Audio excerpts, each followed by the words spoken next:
Salom, hozirgina Telegram gruppamda bir tomoshabin aytishicha, geylar bu juda ham yomon, chunki ular farzand ko'ra olmaydi va shu bilan insoniyat yo'qolib ketishiga katta hissa qo'shadi. Bu juda ham noto'g'ri fikr, chunki agar bu fikrlashni ishlatadigan bo'lsak, bepusht odamlar ham juda ham yomon. Nimaga? Bepusht odamlar soni, bepusht juftlar soni, ya'ni qurilgan oilalar soni 8 dan 12% gacha, ya'ni buni 2 ga ko'paytirish kerak. 24%. Geylardan 2 barobar ko'proq. Ya'ni bepushtlar ham yomon, yo'q qilish kerak ularni, to'g'rimi? Yo'q.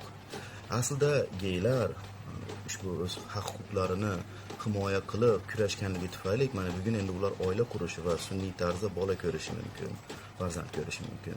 Va odatda geylar an'anaviy oilalardan ko'ra ko'proq bola ko'rishni istaydi. Ya'ni geylar ijtimoiy jihatdan an'anaviy odamlardan yaxshiroq.